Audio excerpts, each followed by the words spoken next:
Soft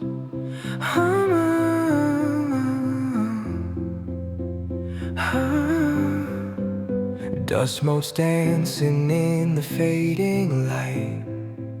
Another town, another lonely night. Chisom had always been fascinated by Korea. From an early age, she immersed herself in everything Korean, their music, movies, language, and traditional festivals.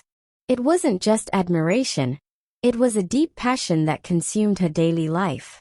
She spent countless hours watching K-dramas, captivated by the storytelling, culture, and vibrant cityscapes. Even at her telecommunications job, she would sneak in episodes during lunch breaks, much to the amusement of her colleagues. They often teased her about her obsession, jokingly calling her Miss Korea, but she didn't mind. For Chisom, Korea wasn't just a country, it was a dream, a place she longed to experience firsthand. She practiced the language diligently, hoping that one day she would walk through the bustling streets of Seoul, taste authentic Korean food, and see the places she had only admired from a screen. No matter how impossible it seemed, she never stopped believing in that dream. One day, the company announced an exciting opportunity. An employee would be sent to Korea for special training. Chisom was thrilled but never considered herself a candidate. She watched as one of her colleagues, Sophia, was selected and immediately congratulated her, excited that at least someone from their company would experience Korea firsthand. However, fate had different plans. Just days before the trip, Sophia fell seriously ill and had to cancel. The next person in line for the opportunity was Chisom. When she received the news, she was in complete disbelief. At first, she reread the message multiple times, convinced that her eyes were playing tricks on her. But when reality sank in, her heart pounded with excitement. Her mother, who had always been her rock and biggest supporter, wasted no time in pulling out a suitcase and helping her pack. Her siblings, 2 sisters and 2 brothers, were just as thrilled.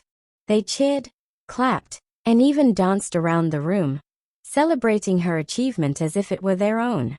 Her younger sister jumped into her arms, squeezing her tightly, while her older brother playfully ruffled her hair. "You're really going?" one of them exclaimed with wide eyes. The house buzzed with energy, filled with hurried preparations and endless chatter about her journey. As she zipped up her suitcase, she took a deep breath, realizing that her dream was finally coming true. The moment Chisom landed in Seoul, a wave of emotions washed over her. Excitement, nervousness, and curiosity blended into one. The city was exactly as she had seen in movies: towering skyscrapers, dazzling neon lights, and a never-ending flow of people moving with purpose. The scent of street food filled the air, and the sound of foreign voices surrounded her. As she stepped into the cool evening breeze, she took a deep breath, embracing the reality of her new adventure. Soon, she was shown to her room in the hostel, a small but cozy space where her journey would begin. However, the reality of being in Korea wasn't as smooth as she had imagined. The cold hit her first. She had never experienced such biting temperatures in Nigeria. The food was another struggle. Her stomach rejected the spicy kimchi and unfamiliar flavors. But the biggest challenge was the language barrier. Though she had picked up a few Korean words from dramas, real-life conversations moved too fast for her to keep up. At the training center, she was assigned a desk beside a young Korean man known as Namjoon, or Joonie, as most people fondly called him. He was not just good-looking but also kind-hearted and intelligent. Almost every young woman in the training admired him, and Chisom was no exception. Despite the many girls who admired him, he preferred keeping to himself, always focused on his work rather than socializing. Chisom, like many others, was drawn to him, but he was unapproachable. One day, she finally gathered the courage to ask, "Why do you like keeping to yourself?" He barely looked up from his desk and replied, "Mind your business." However, being around him came with its own set of problems. Though Chisom liked Joonie, she felt ashamed every time she tried to start a conversation with him. No matter how much she tried to be friendly, he always gave her a cold shoulder. His indifferent attitude stung, but she masked her feelings with a smile and chose to focus on her training, convincing herself that it didn't matter. One evening, after picking up some essentials from a nearby supermarket, Chisom was walking back to the hostel when the sky suddenly darkened. Within moments, heavy rain started pouring, drenching her completely. She had no umbrella, and the chilly wind made her shiver. Hugging her shopping bag close to her chest, she tried to quicken her pace, but her soaked clothes clung to her skin, making movement difficult. Just then, she felt a presence behind her. Before she could react, a large umbrella was gently placed over her head, shielding her from the relentless rain. She froze for a moment, her heart pounding as she slowly turned around. To her shock, Joonie stood beside her, holding the umbrella with a calm yet unreadable expression. Why are you helping me?" she stammered, her voice barely above a whisper, still processing the unexpected gesture. Joonie shifted his gaze away, as if hesitant to answer. After a brief pause, he muttered, "You'll get sick if you stay in the rain." His voice was low, almost embarrassed by his own kindness. Chisom stared at him, unable to hide her surprise. This was the same Joonie who barely spoke to anyone, the same person who had kept his distance from her. Yet, here he was, standing beside her, shielding her from the cold rain. Chisom thought that perhaps this was the beginning of something positive between them. For the rest of the evening, she replayed the moment in her mind, the way Joonie had quietly stood beside her, shielding her from the rain. Maybe, just maybe, he was finally warming up to her. However, the next day, her hopes were crushed. Joonie had gone back to his usual cold demeanor, barely acknowledging her presence. He passed by her in the hallway without a single glance, as if the previous night had never happened. Chisom felt a pang of disappointment, confusion swirling in her mind. Had she imagined the moment? Was it all just an act of fleeting kindness with no real meaning? The uncertainty unsettled her. She wanted to ask him, to understand what had changed, but fear of rejection held her back. So, she chose to stay silent, pretending it didn't bother her. Chisom quickly realized that not everyone welcomed her presence. Some of her Korean colleagues looked at her with disdain, making it clear she was unwelcome. They whispered behind her back, made snide remarks about her accent, and often ignored her contributions during group discussions. It hurt deeply, but she told herself she would not let them break her. The most painful moment came when she overheard a few women talking about her in the restroom. "She doesn't belong here. Why did they even let her come? She probably only got the opportunity by luck, not skill. And look at how she stares at Joonie. Does she really think he would ever talk to her?" Tears welled in Chisom's eyes, but she refused to let them fall. She had come too far to let negativity pull her down. Even Joonie, who had always been kind to her, seemed distant most times. He was polite but never too engaging. Chisom wondered if he, too, saw her as an outsider. There were moments when she would try to strike up conversations, but he would only give short replies before turning away. She felt invisible, as though she was forcing herself into a space where she wasn't wanted. One day, they were grouped together for a class project, forcing them to interact more than usual.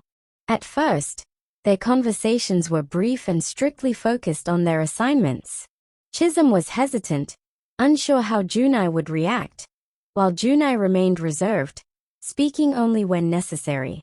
However, as the days passed and they worked side by side, the tension between them slowly began to fade. Chisom found herself stealing glances at him, noticing the way he furrowed his brows in concentration. Joonie, in turn, started responding to her questions with more than just nods and short answers. Eventually, their discussions shifted from just the project to casual topics: music, childhood memories, and even small jokes. One afternoon, as they sat together in the library, Chisom noticed Joonie's usual serious expression and decided to tease him about it. "Do you ever smile, or is that just a myth?" she joked, expecting him to brush it off. To her surprise, he chuckled softly. It was a small moment, but it felt significant, proof that the invisible wall between them was starting to crumble. Sensing an opportunity, Chisom asked him again, "Why do you always keep to yourself?" Joonie hesitated for a moment, then sighed. "Since I lost my dad, things haven't been easy. My mom constantly pressures me to succeed, and I don't want to disappoint her. That's why I've cut off every possible distraction." His voice was steady, but there was a weight behind his words. Chisom nodded thoughtfully before responding. "I understand that she wants the best for you, but isolating yourself isn't the answer. Pushing yourself too hard can be just as harmful as not trying at all. Sometimes, the people around you can help ease your burden."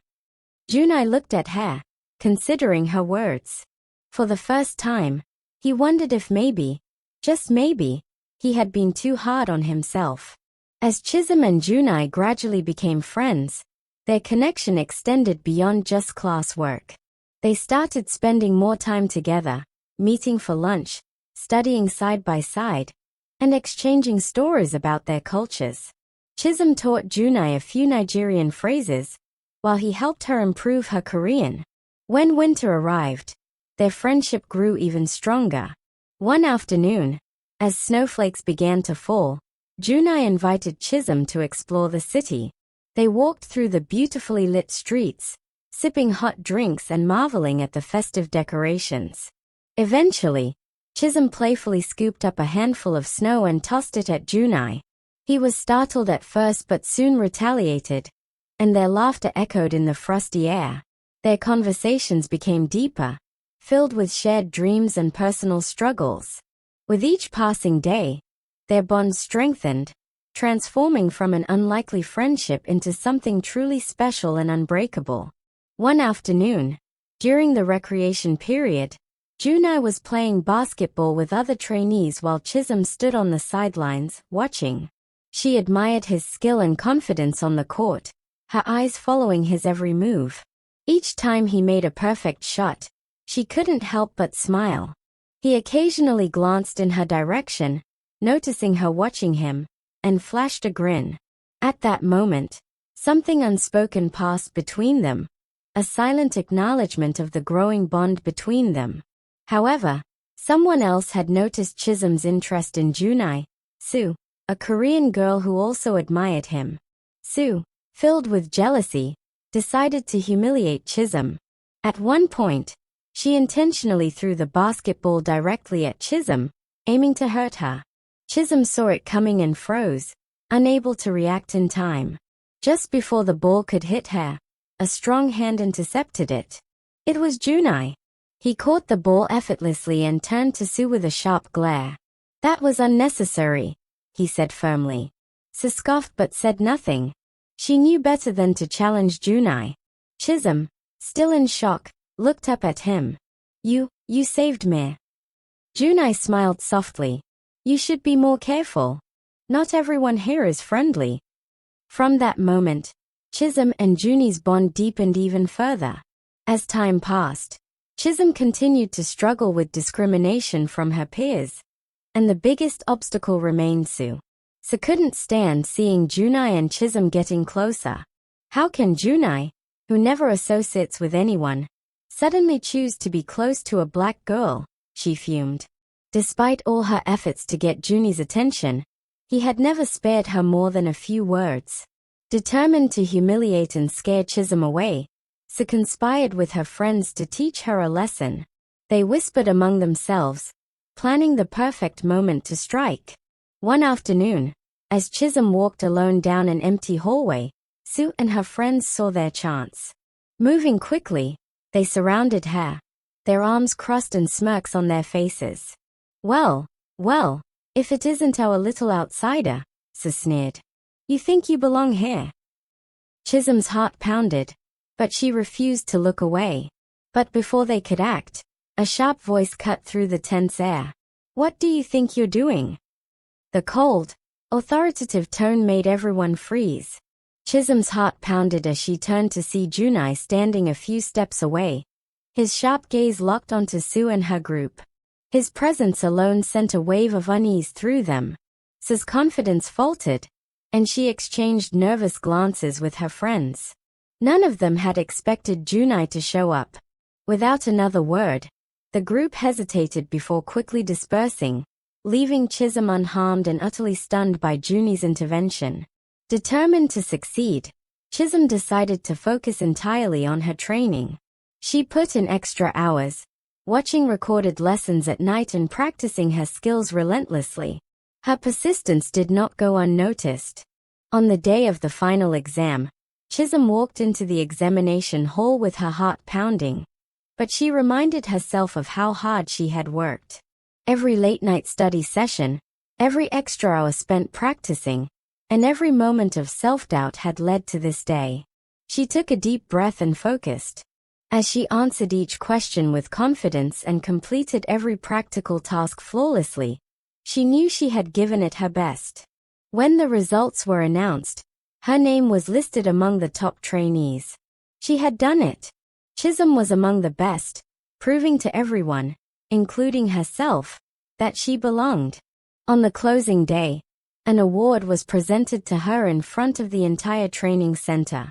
The hall erupted in applause as she stepped forward to receive it, her hands slightly trembling as she held the certificate.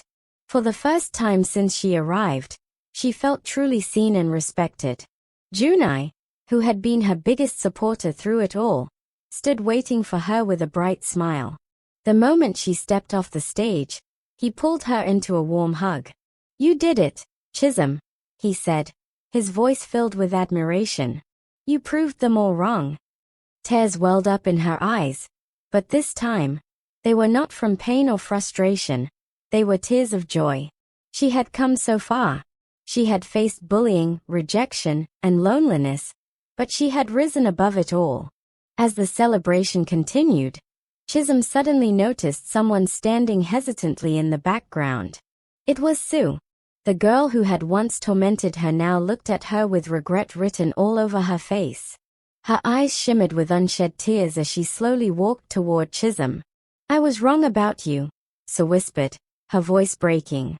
"I let my jealousy cloud my judgment, and I hurt you. I'm so sorry, Chisom." For a moment, Chisom was speechless. She had never expected this from Sue. The same girl who had once tormented her now stood before her, eyes filled with regret. Then, without thinking, Chisom stepped forward and embraced her.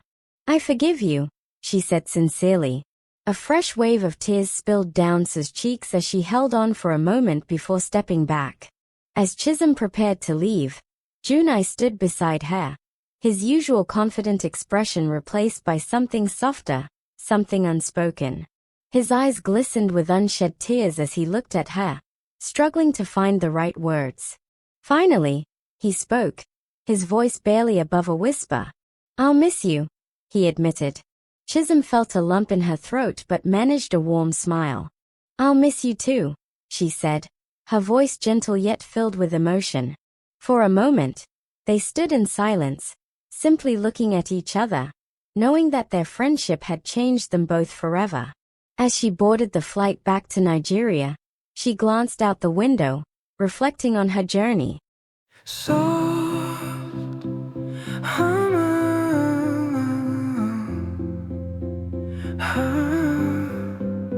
dust motes dancing in the fading light. Korea was no longer just a dream. It had become a part of her. She had found strength, friendship, and resilience. And no matter where life took her, she knew she could thrive anywhere. Like and subscribe.